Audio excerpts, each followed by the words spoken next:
Welcome to the League of Women Voters Meet the Candidates Forum, a program produced by the League in collaboration with WTJX for well over 25 years. I'm Dr. Gwen-Marie Moolenaar, President of the League of Women Voters of the Virgin Islands, and I will be the moderator for today's program. It is our hope that through these programs, you, the voting public, will have a better understanding of each candidate for the position of senator and be able to cast an informed vote in November. This has been a challenging time for us all, hasn't it, as a territory and a nation. As we adapt to the pandemic and the social distancing, we are going virtual with our broadcast this year. It is our goal to still provide programs of value as you prepare to vote in November.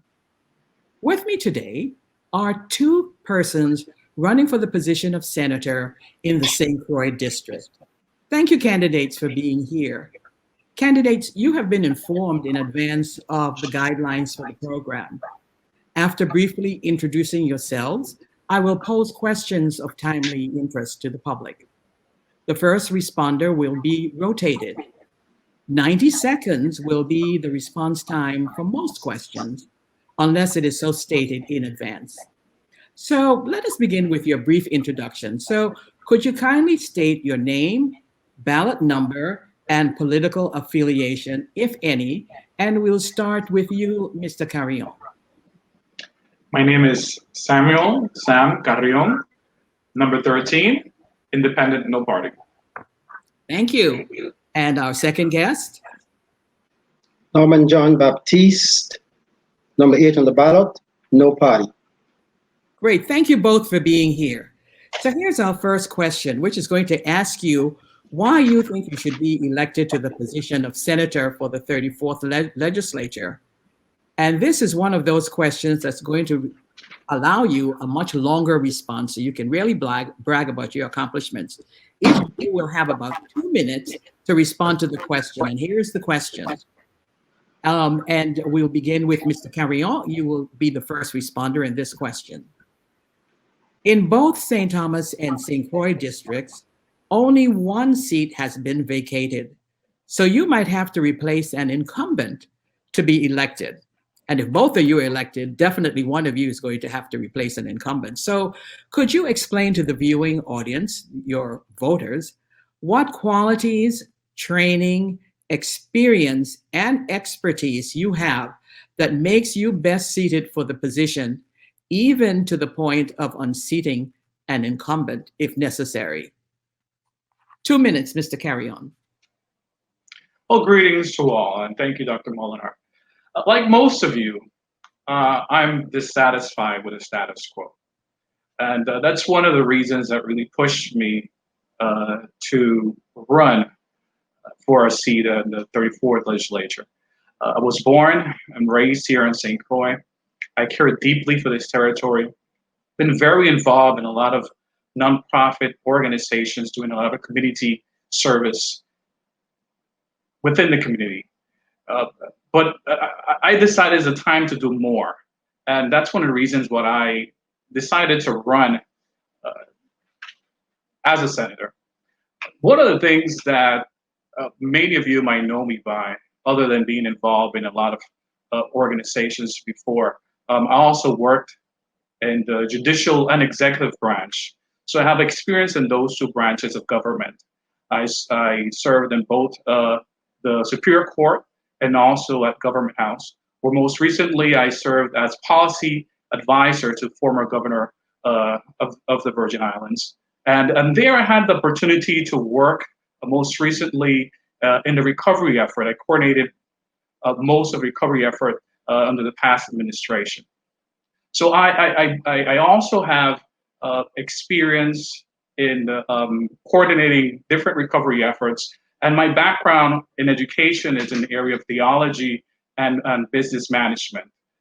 So I bring not only the desire to improve because I care for the territory, but I also bring a wealth of knowledge in the area of nonprofit, also in the private sector because I'm a business owner. So I understand the complexities of being a small business owner here in the territory, but also experience from the government sector also.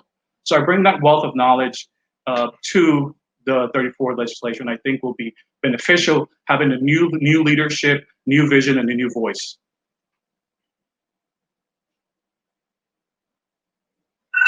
So now we move on to Mr. Jn Baptiste. And so we're going to ask you if you could tell us indeed why you should be elected as and even unseat an incumbent. So you can begin yours. Well, thank you for the question and a blessing to everybody listening, viewing this broadcast. First of all, let me say that when one looks at the track record of the current crop of senators we have, they have failed miserably. When they run in 2018, they told us that they had solutions to the problems. We still find ourselves being plagued by gun violence, rampant crime. We have a situation where our schools have not been repaired, our hospitals are still in a state of disrepair, and the problems continue. So, being that we have senators who have failed to perform, I believe that I have the measure of experience and wisdom and a willingness to rely not just on my personal resources, merits, but to rely on the guidance of the Most High as we shift the paradigm to begin to explore probable solutions to the problems that confront us here in the territory. If I may say, I believe I have a stellar record as a former senator. I served at a time when this territory was in crisis. We were facing serious budget shortfalls, and I, along with others, we were able to right the ship of state, to bring in new revenues and to cut back on government expenses. In addition to that, I moved a piece of legislation that perhaps no other senator has ever done. I moved an economic stimulus and job creation bill, which called for a $150 million infusion of investment in the territory, which called for the creation of some 400 jobs and community reinvestment to the tune of some $200,000. I have addressed issues of character education, teacher recruitment, sustainable farming and agriculture. It is an impressive record. When we see the veterans license plates as folks drive around in this territory, I was the author of that legislation. When you go into the Castlebrook community and you see the multi-purpose facility and recreational center they've got there, I was the one who offered the legislation for that. So I'm saying I have an impressive record. I don't rely just on my own abilities. I rly and trust on the guidance of the Most High, the Creator. And with my experience, when we consider what we're facing right now, post-COVID-19. Thank you, Senator. I think we've exhausted our two minutes there. So you'll have an opportunity to speak more about this later on in some of the questions that we're answering. The next question, and you will begin first with that response, Mr. Jn Baptiste. It's 90 seconds, and the question reads as follows: in the November general election, there will be a referendum question that asks if a convention should be held to adopt the revised Organic Act or portions of it as the constitution for the territory. What is your opinion on this referendum question? And Mr. Jn Baptiste, you will begin and you will have 90 seconds, in order to respond to this. I will support adopting the Organic Act as a constitution and then make the necessary amendments. Reason why is because in the past I have supported that. In the past, Uzi Richards moved to do just that, and I was a supporter of the measure. In addition to that, we've had about 5 failed attempts to draft a constitution. And so if we continue to do the same thing time and time again, we can't expect different results. Because of the difficulties and challenges we've had in the past, I would support this easier way. We can therefore have a constitution and move to amend it appropriately to reflect the wishes of the people of the territory. Thank you. Great, thank you. And so, Mr. Carrion, what is your response to that? Well, I think the people voted on this referendum, and I think we have to respect the voice of the people.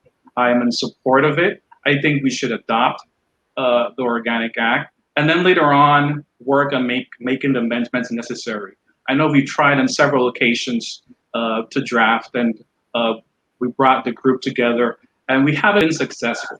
So I think the path moving forward, we should adopt the Vernac Act as our constitution. It's what the people decided. I'm in favor of it. And then let's make amendments as we go and change it. That's my position on this. And so both of you saved up some time so that indeed we can add some more time for you to answer some of the other questions. Here's your next question, and we'll begin with you, Mr. Carrion, to this one. The COVID-19 pandemic has reaffirmed our fears of the territory being a one commodity economy, tourism, which makes us vulnerable economically, as we have seen happen. So can you identify two industries that could diversify our economy or reduce our economic vulnerability? And after you identify the two industries, explain what you can do as a senator that would help the development of these industries. 90 seconds. Thank you, Dr. Moolenaar. Yes, it's something we've learned from the COVID pandemic is the fact that we cannot rely just on one industry. We relied on tourism, which was one of our main industry to generate revenue in the territory.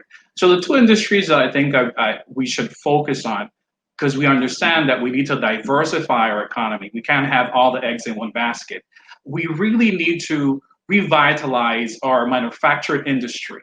Just recently, I saw and heard that the United States is focusing on Puerto Rico as a manufacturing industry. We need to get a piece of that cake also and reestablish, especially here in St. Croix, like before, we had watch factories, pharmaceutical companies that have different manufacturing companies in the territory. So that's one of the areas. The other area also is agriculture industry.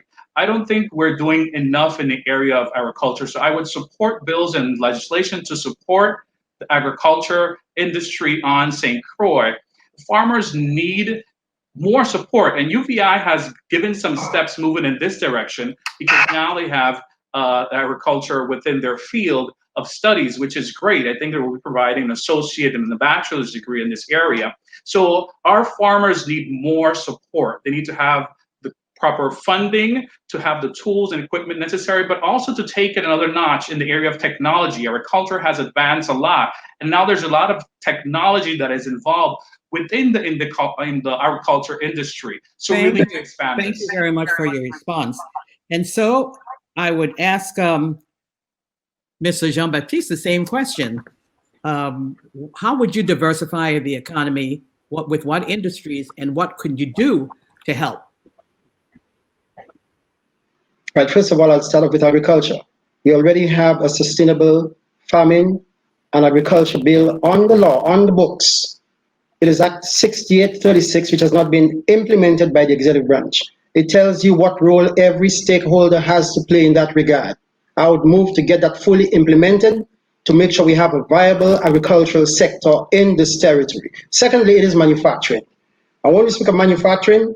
The EDA has a significant role to play, but right now, EDA doesn't have a business recruitment and retention specialist. I would move legislation to make sure that happens. They're the ones to coordinate the efforts as far as revitalization of this economy is concerned. So we need to make sure that there are performance measures in place. If you don't have a means of evaluating and assessing performance, then you're doomed to failure.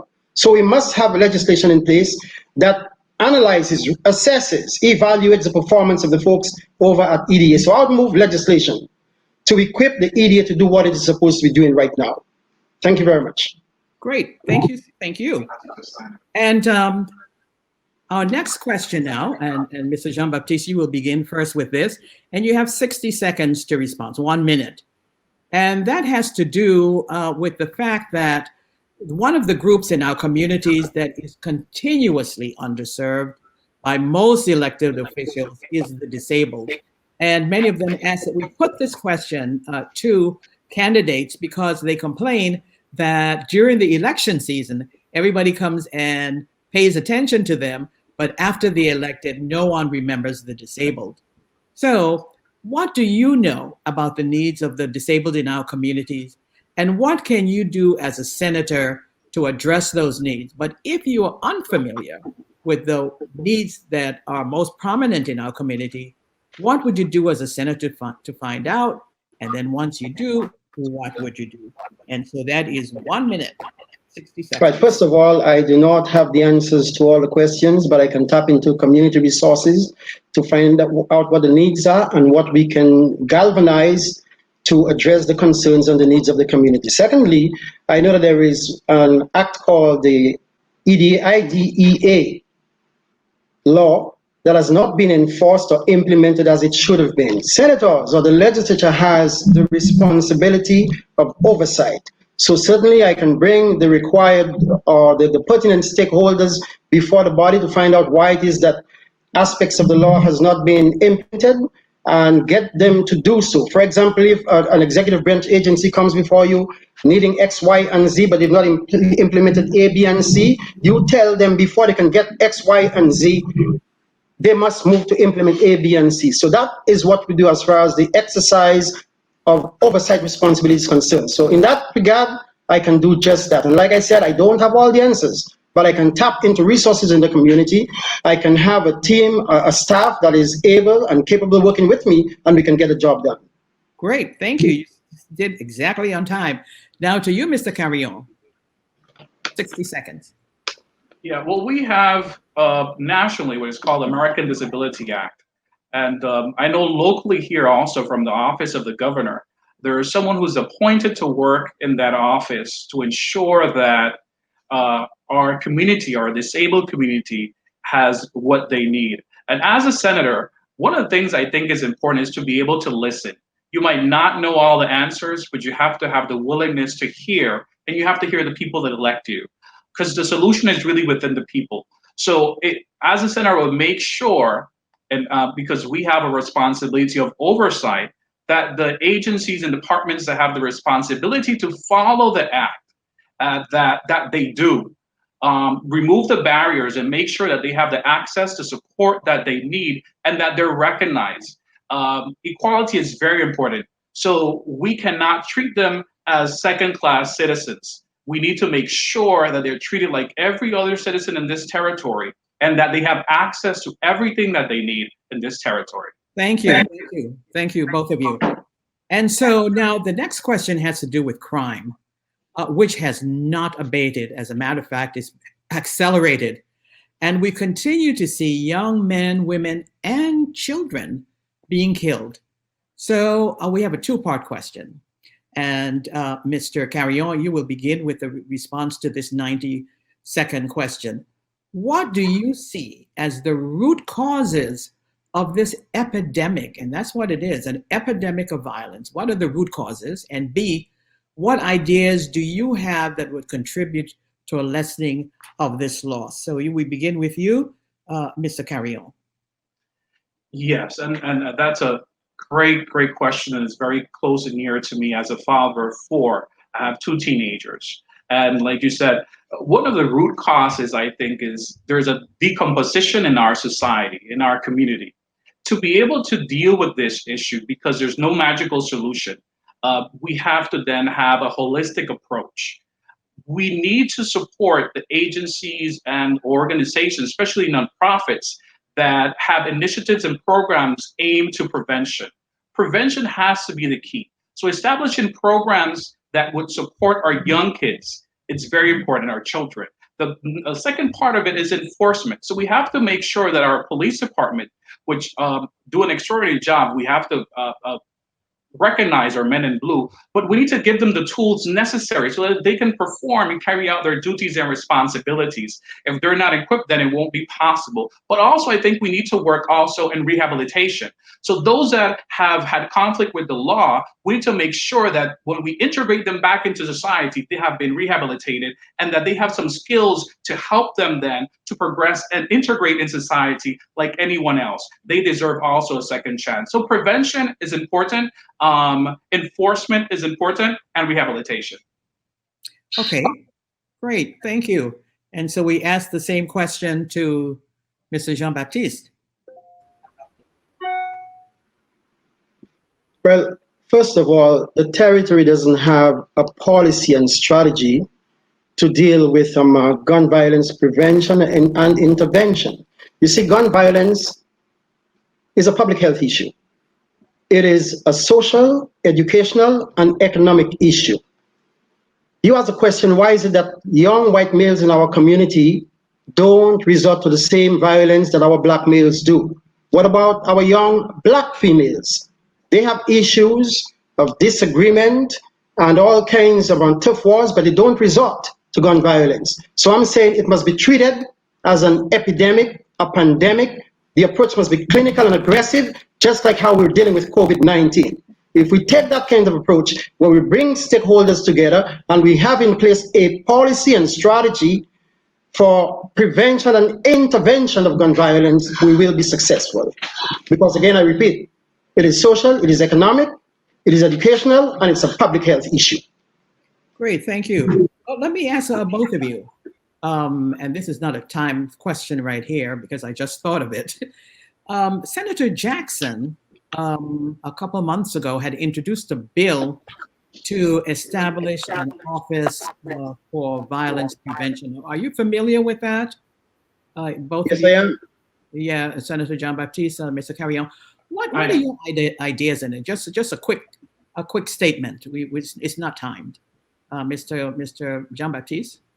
Well, I supported the senator's initiative, and it's unfortunate that those who deep six that bill didn't bring up an alternative. All they had to do was to fine tune it, find the source of revenues to address that. And I'm going to tell you one source that could have been tapped into.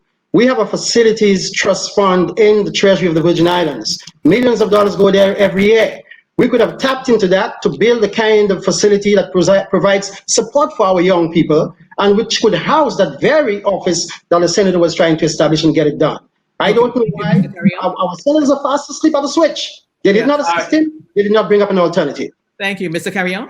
I also support the measure. As a matter of fact, this was something that was started from previous administration. I worked closely on the previous administration with this. We also formed what is the Virgin Islands Clergy Peace Coalition, which is a part also of the whole vision of having an office of gun violence. I think it's necessary so they could target specifically to the need and fight this as an epidemic that it is, because it's a public health issue with education, prevention, and measures that specifically entail to the gun violence issue in our territory. So I was part of the process, and I completely support it. Thank you, Lars. So when you both get in, perhaps you can reinitiate bring it back up. So let's go on with another question on this. And Mr. Jn Baptiste, you will answer this first. In some states, consideration is being given to defund the police because of the alleged cruel and inhumane treatment of citizens. Unfortunately, our local police department does have a consent decree in which they have been tasked with rectifying similar kinds of behavior. Do you think the local department should be defunded in the Virgin Islands? No, I don't. We need law enforcement. History shows that men, when allowed to just operate by their own fiat, they get into violations, and so we must have laws. We must have enforcement of laws. So I don't support defunding the police. What we need is to have a body to regulate the actions of police, to make sure that police behave in accordance with established laws and rules and policies. And if we have that, as a matter of fact, we tried to do that years ago. It failed. We tried to put in place a body that would oversee, regulate, and evaluate police misconduct or a good conduct. That failed, but I think we need to have such a policy in place and have such a body operating here in the territory. But no, I do not support defunding the police department. We need police. Thank you. Okay, the same to you, Mr. Carrion. Well, we do have within our police department an office that does internal investigations where you can make complaints if there's any misuse of force or power by any police officer. I don't believe in defunding the police department. I think what the police department needs here in the territory is to be properly funded. If we expect them to do their job, then we need to give them, again, the tools necessary. So provide advanced training, technical support, We need to have even a forensic lab, a state-of-the-art forensic lab. We can't expect our men's in blue to perform to our expectation if we don't empower them and give them the tools necessary. So if anything they need proper funding and training and everything else so that they can carry out their duties and responsibility, which is to serve. Okay, thank you so very much. Okay, our next question is about the GERS. And if you have a little pencil nearby, I'm going to give you a list of things. And I want you to rate these ideas on how to raise revenues for the GERS. Professor Gerard Emanuel came up with a couple ideas. And the governor has a couple ideas. So tell me how you rate these ideas. Professor Emanuel suggested that we consider a 14-cent tax on gasoline. And he claims that this would raise an awful lot of money that could go into the GERS. He also suggested that we restructure the Diageo benefits. A lot of people are disturbed about that, to save ourselves some more dollars. Those are his two suggestions. The governor suggested that we seek a significant loan that we can use to fund GERS. And he also suggested that we refinance our debt. So these are four areas for raising revenues for GERS. How would you rate them? So we begin with Mr. Carrion. Well, to put more burden on the people with taxes, I never find that to be the way to go. I think we do have to find some innovative ways to be able to generate revenue.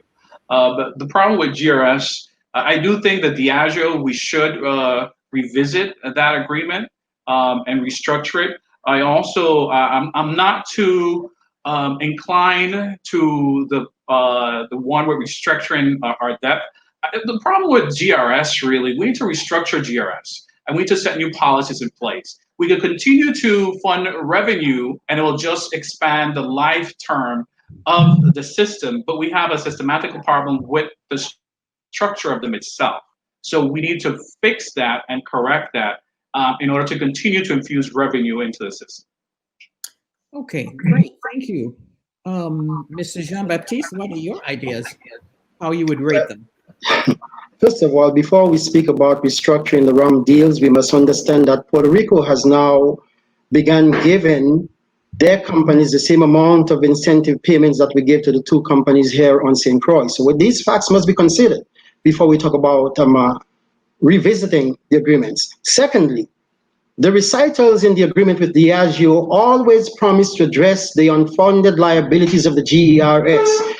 Government has a responsibility to use proceeds from the rum excise taxes to address the GERS problem. They've been putting those monies elsewhere, and the government needs to be taken to task. If we have to go to court, we're going to do just that. I don't support the extended refinancing of loans because we were told that the borrower is slave to the lender. So we've got to be very careful about that. And on top of that, I have suggested in the past that we have a deferred retirement option program. The more people you bring on the payrolls, when Governor Dion gave $10,000 bonus for people to retire, that just about killed the system. We need to give the system some breathing space. If you have a deferred retirement option program, then folks can choose to put up retirement for about 5 years or 10 years. If we had been doing that, we would have eased the burden on the GRS system. In addition to that, the monies that need to go to the GRS that the government has not done, that's where oversight comes in. To get the government to put the money towards the GRS that they have failed to do. And I have the experience, I have the know-how to get that done. Thank you. Great, thank you very much. You ended exactly on time. Okay, let me ask you a question. If you are finally successful, if we are finally successful in getting the revised Organic Act of 1954 approved as our Constitution, we can then enact changes in the organization of our government. Are there any changes that you would like to see, or are you satisfied with our current structure and organization? And So let's talk about the structure of our government. Are you satisfied with what we have? Do you think we need to change our structure? So Mr. Jn Baptiste, you first. No, I am not satisfied with the structure of the government. I don't think that we get the kind of accountability from senators that we're getting right now. And so I am for reapportionment of the legislature, whereby we would have district representatives that can address the immediate needs of the constituents in a timely fashion, whether it is what you call constituency-based representation or just simply reapportionment similar to what we had prior to 1966, I think it was. In addition to that, we need to have some level of municipal government. Right now, we have in different neighborhoods, we have what you call, it's not exactly town councils, but different homeowners associations. We can have a level of government on that level, which can now relate to the legislature, and that would allow for a reduction in the number of senators that we have, because I personally don't think we need to have 15 senators. I think 11 would be an ideal number of senators to have. 5 from the St. Croix district, 5 from the St. Thomas district, and 1 from St. John, I think will be an ideal setup to have. But these are all things that as a community we can come together, discuss the parameters of such an organization, and see how we can move forward to get that done. But once we can adopt the Organic Act, I would suggest that these are some areas we need to begin to look at to see how we can make government in the territory more user-friendly, if I may. Great, thank you. Mr. Carrion. Yeah, I believe yes. Once we adopt the Organic Act, I don't agree presently with our current government structure.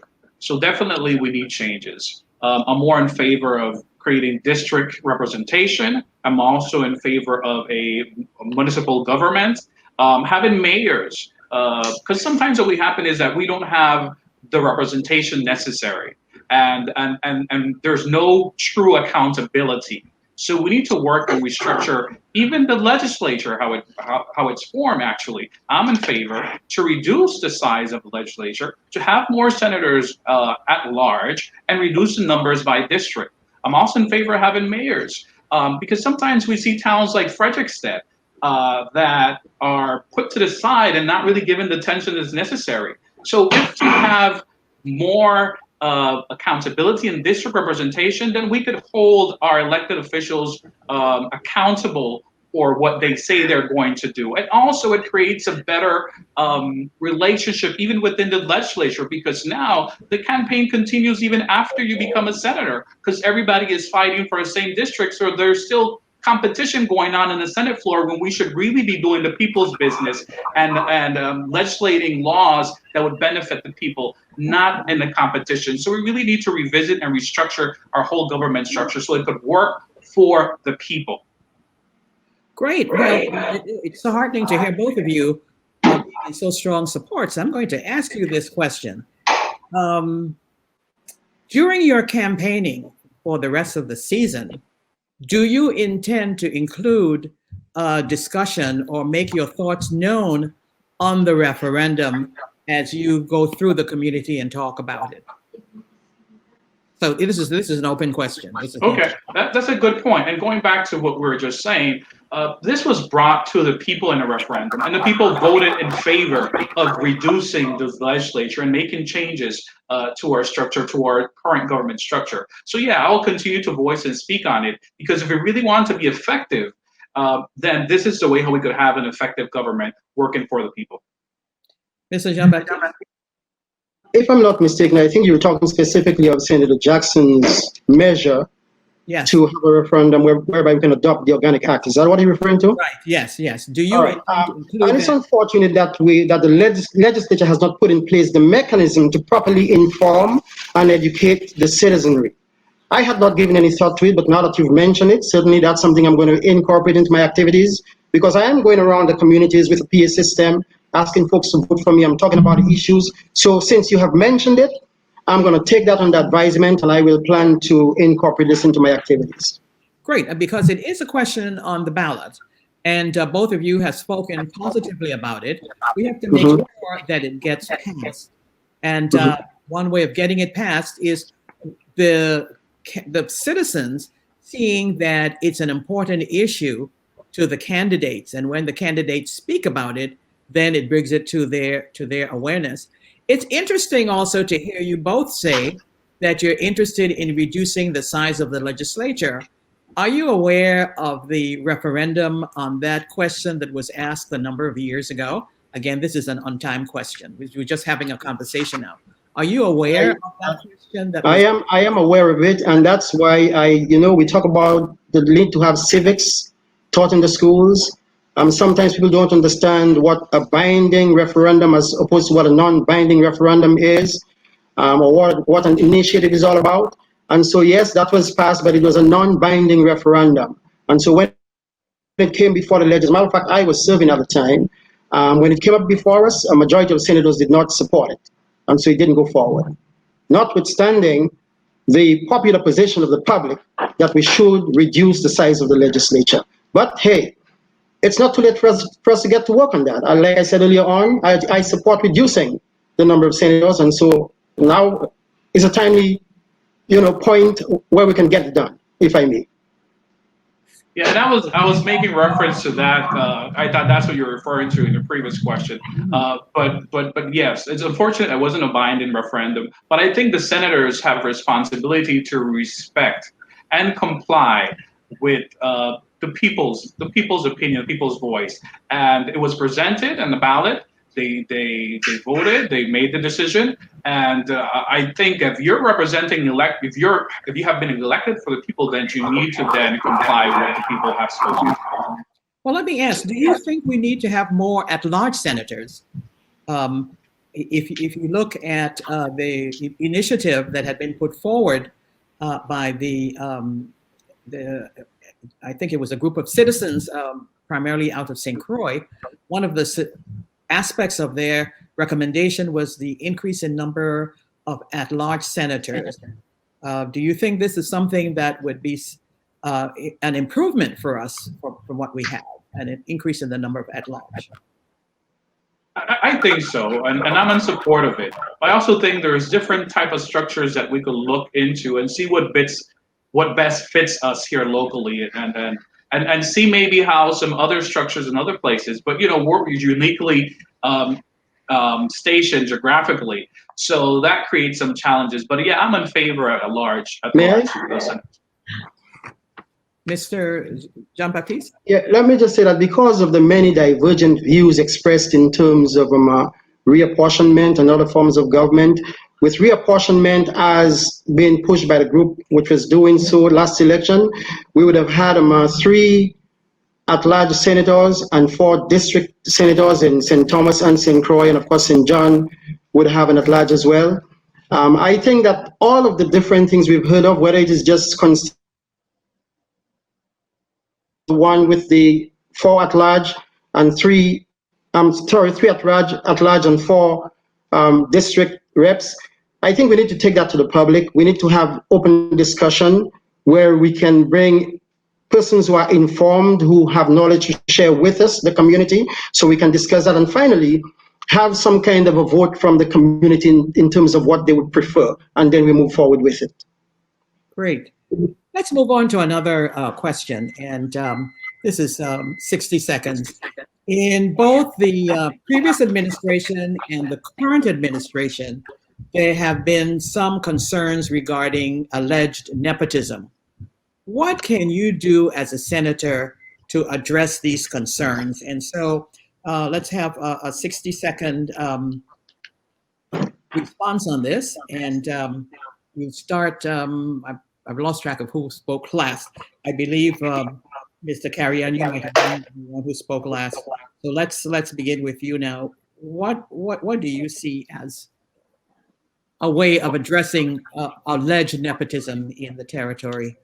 Yeah, Dr. Moolenaar, our laws here are not clear in the areas of conflict of interest. So I'm in favor in creating an office of ethics that can really address and look into this matter. So we need to revisit our laws, and we need to make sure that the people are protected. And as your senator, I would support legislation in that area that would create such an office that would ensure that the laws are specific and clear in reference to conflict of interest and nepotism because at the long end, who suffer is the people, and we have a responsibility as senators, our responsibility to oversee the finances of the territory and also make sure these contracts are given according to law. So I'm in favor of creating such an office. Great, thank you. Mr. Jn Baptiste?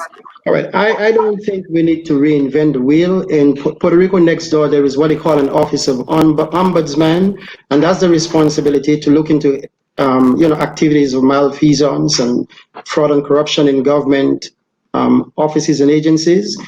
Here in the territory, we have the IG who has been doing an excellent job with inadequate funding. We need to fund the IG's office to make sure that he has the resources to investigate contracts and other, undertakings by government agencies. And once irregularities have been discovered, then there is a responsibility to prosecute those persons. The AG is not going to do it. So now we must begin to look at the probability, if I may, of electing the Attorney General so that he is unfettered and free to be able to prosecute persons who have been exposed by audits of the Inspector General. I think if we do that and if we strengthen laws, because we do have laws that have caused some persons to be exposed and some have gone to jail, we may need some amendments. But if we do of all of what I've mentioned right now, we can begin to address the question of nepotism, corruption, and greed in government. Thank you. Thank you. And there are some in the community who feel that there has been an increase in race-based incidents across the territory. Is that your impression as well? And if so, is there anything that could be done legislatively to address this issue? And Mr. Jn Baptiste, we begin with you. I don't know if we have the facts to decide that there is an increase in terms of racial acts in the territory. From my days here in this territory, I've always known us to have been exposed to racial acts here in this territory. And the problem is that we need community outreach. We need educational exercise to let folks understand what it means to live in a society, what it means to exercise love and compassion and understanding in our dealings with each other. Racism is a sickness. It comes out of a sick, ignorant mentality. And if we begin to address the educational and social development needs of our people, be they black, be they white, we'll cut racism at its roots. Mr. Carrion? Well, we've heard recently, unfortunately, situations where racist remarks or actions or behaviors have taken place locally. I don't think this is the norm. I think it's just pocket little issues within our community, and they have been addressed. We in the Virgin Islands are a very loving and welcoming place where we have people from all walks of life and all types of race. U.S. Virgin Islands is a melting pot. But we do have to have a clear message that everyone that comes to our territory needs to understand our culture and respect our culture. We're different from the mainland. But yes, we all are Americans and we have the same rights under the American flag. So I think it's more a matter of educating culturally people that decide to move into the territory. Yeah. Thank you. Let me ask, if you were both elected to the Senate, what committee would you want to be a part of? Would you like to be appointed to be a part of? And give us a reason why you think you would be a valuable member of that committee. What talents, what experiences, what ideas you have that would make you a valued member of that particular committee. And we will start with Mr. Carrion. Well, there's an area that is particular interest to me, and it's one that I'm advocating strongly, and it's in my platform, and it's workforce development, educational workforce development. So I really think we can do more locally. And one of the issues that we have is that we're not doing more for our young people. So creating, or I should say expanding our career and technical vocational schools, it's something that we really need to look into. And as your senator, I would support those initiatives that would focus to expand, properly fund the area of technical schools so that we could create a stronger workforce. Unfortunately, we have the refinery, and we didn't create the workforce necessary to be able to supply the needs of a refinery. So we need to look and expand and look for other areas where we could train and equip our people to expand our workforce locally. Okay, so I will ask Senator Jn Baptiste the same question. First of all, because of my deep concern for rising crime and gun violence in this territory, I would like to serve on the Committee of Public Safety and Judiciary. I've done extensive readings on these social dysfunctions, and so I would like to contribute in that area, especially since our police department comes under much attack for what is going on. Secondly, as a retired educator, education is at my heart. I've served as chairman of the Education Committee in the past, and so I would like to work on that committee and chair it if possible. The other one is economic development. Again, because of extensive research I've done, bills that I moved in the past, I was one of those responsible for the RT Park, and as I mentioned earlier, Act 6836, Sustainable Farming and Agriculture, which has not been enforced. I would like to serve on that committee so that I can move towards getting some of the aspects of that law enacted, or not enacted, but rather implemented. And so these are my three committees of choice for the time being. Great, thank you very much. Okay, and so the question I'd like to ask of all of you, both of you, is are there any areas that we have not discussed here today, or another area that we have discussed but you needed more time to expand on it?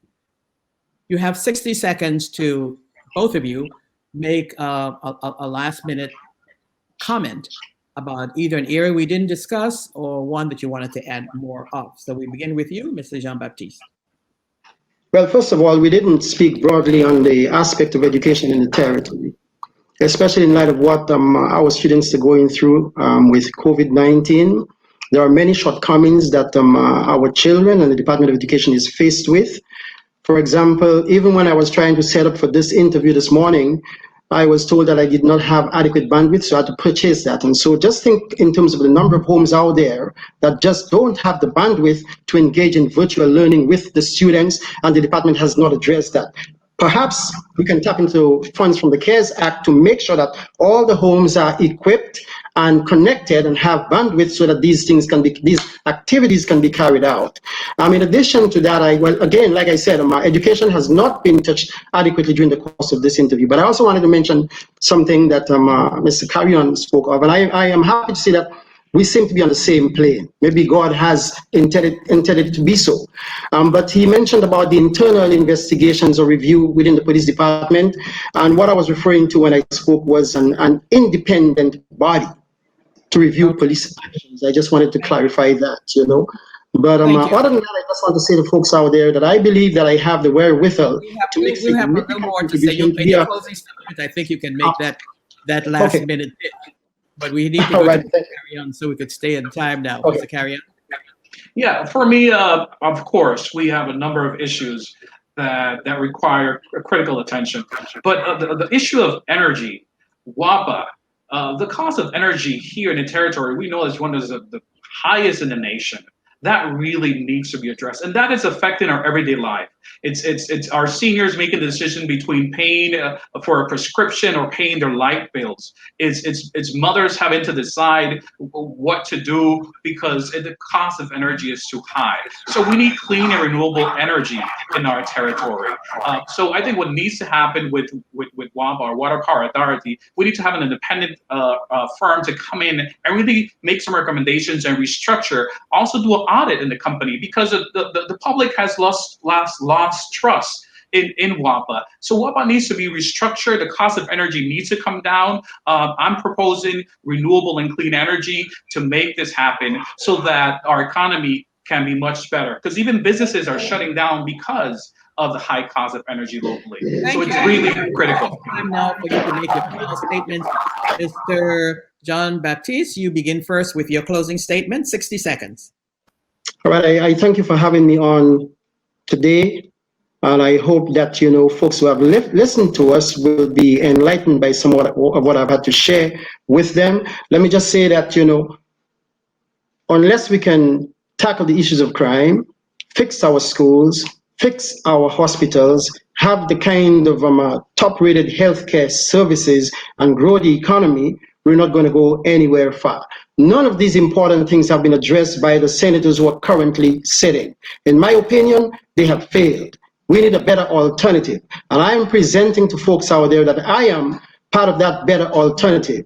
With my experience, with my wisdom, and my reliance upon the guidance of the Most High, I know I can do better. And so I ask you to give me your consideration, give me a vote, and allow me to step up to the plate and make an important difference here in this community. The VI deserves a better future, and I can be part of your rapid response team of senators. Thank you. Number 8 on the ballot. Thank you, Mr. Carrion. We are a community in crisis, and I know we can and we must do better. It's time for a new voice and new leadership in the Senate. I would pledge to work hard on your behalf to address the pressing issues that have been affecting us here in the community, like the hurricane recovery, WAPA, GRS, crime, our schools, we need new hospitals, and also accountability. My message is one of hope, compassion, and commitment. Together, I know we can make the difference. Progress for all. I'm Samuel Carrion, number 13 on the ballot, and I humbly ask for your vote. Thank you. So we have come now to the end of today's program. On behalf of the League of Women Voters of the Virgin Islands, I want to thank WTJX and its staff for this opportunity to bring to you, the public, the candidates for elective office. We also want to thank the candidates for taking the time to be here. The League encourages all to vote in November. This year, 2020, marks the 100th year anniversary of the 19th Amendment that granted some women the right to vote. So let us all exercise that right to vote. It's a right that many do not have in other countries. Also, remember that this year there will be a referendum question on the ballot having to do with the Constitution for the Virgin Islands. So, viewing audience, look out for the announcements of the League's education programs on the referendum right here on WTJX. And do visit the League's website at www.lwvvi.org. This is Dr. Gwen-Marie Moolenaar for the League of Women Voters of the Virgin Islands. Thank you for watching and vote.